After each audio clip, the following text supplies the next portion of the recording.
The trading station orbited a forgotten moon on the edge of neutral space, where species from a dozen different worlds came to bargain, cheat, and occasionally fight. The air inside smelled like burnt metal and exotic spices, and the floor vibrated with the hum of generators struggling to keep the artificial gravity stable. Ambassador Krelzar stood near the central marketplace, his forearms crossed over his chitinous chest, watching the crowd with barely concealed contempt. Krelzar belonged to the Vorthak Dominion, a warrior race that had conquered 47 systems before the Galactic Council forced them into an uneasy peace. He was tall, nearly 3 meters, with armored plates that could deflect most small arms' fire. His people believed strength was the only virtue worth respecting, and weakness deserved only scorn. That was why he noticed the human immediately. She was small, even for her species, barely reaching Krelzar's mid-torso. She wore simple clothes, a faded jacket, and worn boots, and she held the hand of an even smaller human, a child. The young one couldn't have been more than 5 or 6 Earth years old, with messy brown hair and bright, curious eyes that darted around the station with wonder. Krelzar watched them move through the crowd, the adult human woman guiding the child carefully past vendors selling glowing crystals and containers of writhing things that might have been food or might have been pets. The child stumbled once, tripping over their own feet, and the woman caught them with a gentle hand. Pathetic. Krelzar had heard stories about humans, of course. Everyone had. They were the newest species to join the Galactic Council, barely 2 generations removed from discovering faster-than-light travel. The rumors painted them as either dangerously unpredictable or laughably fragile, depending on who was telling the story. Krelzar believed the latter. He had seen human diplomats at council sessions, watched them flinch at raised voices, seen them negotiate where a proper warrior would simply take what they wanted. And now here was proof of their weakness, a child so unsteady it could barely walk without assistance. The woman led the child to a food vendor, a 6-armed Peltharian whose stall sold roasted meats from various worlds. She ordered something, speaking in halting galactic standard, and the child tugged at her sleeve, pointing at something colorful hanging from a nearby booth. Krelzar approached. He didn't know why exactly, perhaps to confirm his suspicions, perhaps because he was bored and looking for entertainment, perhaps because the human's very presence offended him, a reminder of how soft the galaxy had become. "Human," he said, his voice a deep rumble that made several nearby vendors look up nervously. "Your offspring. It is defective?" The woman turned, her expression shifting from surprise to carefully controlled neutrality. She positioned herself slightly in front of the child. "Excuse me?" The young one, "It cannot walk properly. It requires constant supervision." Krelzar gestured with one of his lower arms. "Among the Vorthak, such weakness is corrected early, or the child is left behind. Your species allows this?" A crowd was gathering now, other beings pausing their business to watch the confrontation. A Zalarian trader clicked its mandibles nervously. A floating ethereal dimmed its bioluminescence and drifted back. The human woman's jaw tightened. "My daughter is 5 years old. Human children develop over many years. She's perfectly healthy." "Healthy?"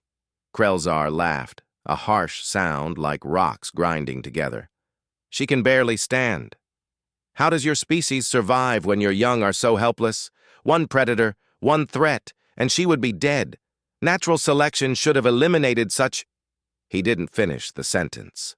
The child had been watching him with those wide eyes, not understanding all the words but clearly sensing the hostility. She had been holding something in her free hand, something small and furry that Krelzar had assumed was a toy or perhaps a pet. It was neither. The creature exploded from the child's arms with a snarl that seemed impossible for something so small. It was perhaps 30 centimeters long, stocky and low to the ground, with coarse fur marked in black and white patterns. Its claws extended as it launched itself directly at Krelzar's face. The ambassador stumbled backward, genuinely shocked. In 40 years of combat experience across 24 worlds, nothing had ever attacked him with such immediate, focused rage.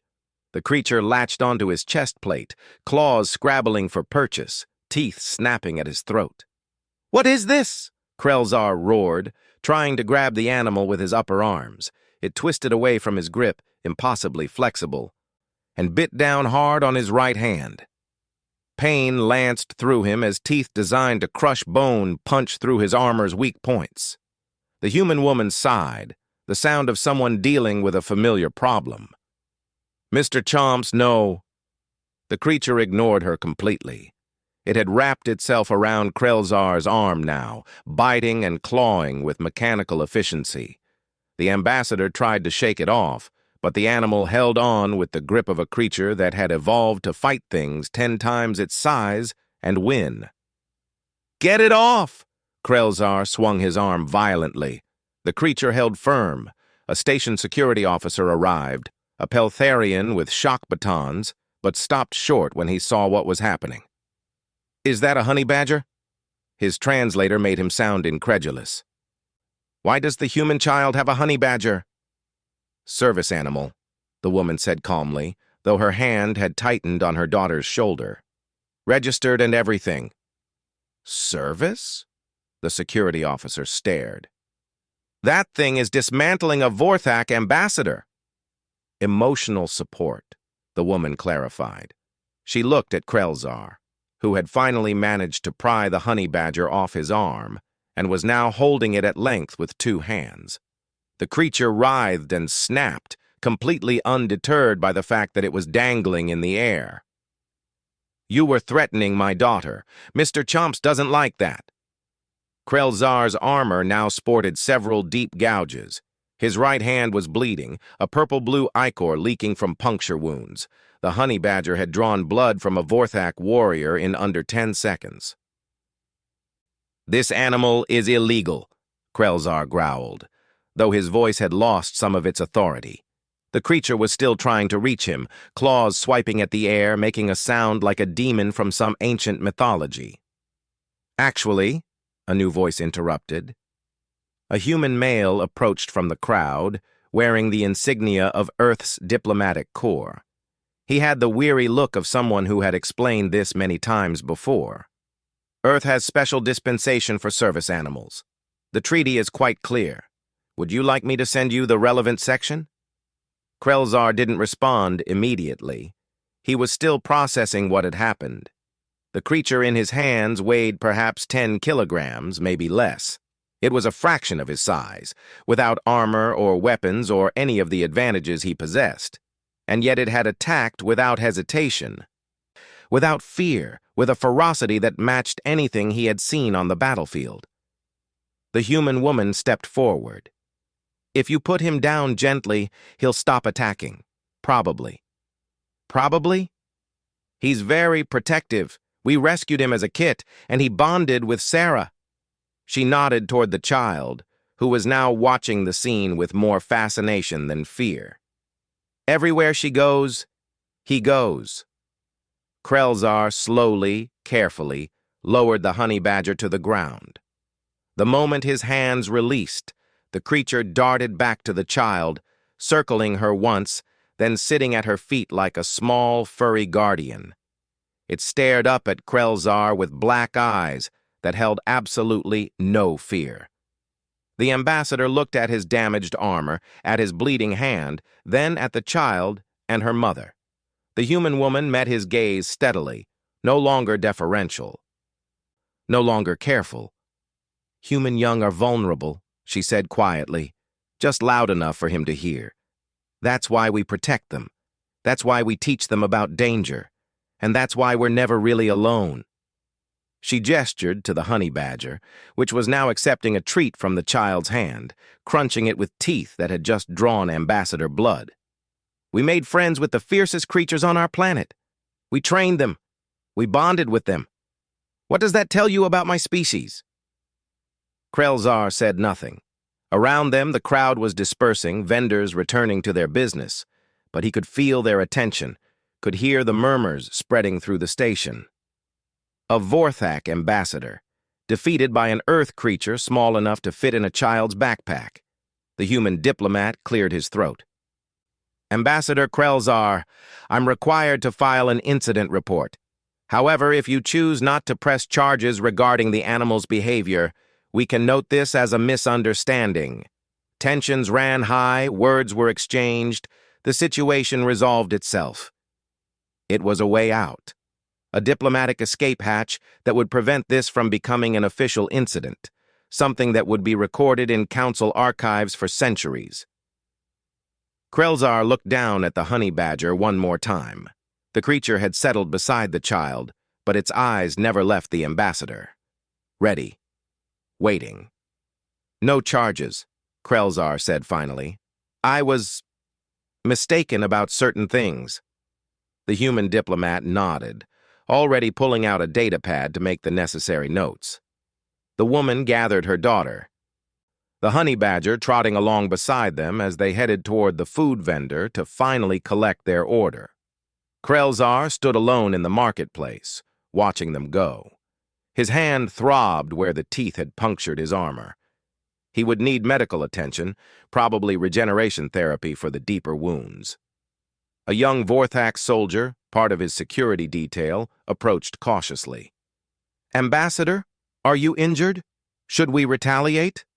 "No," Krelzar said slowly. He was still thinking about the way the creature had attacked, the complete absence of hesitation, the absolute commitment to violence. "No retaliation." "But I insulted the child," Krelzar interrupted. "I called her weak. I called their species weak." He flexed his injured hand, feeling the damage. "I was wrong."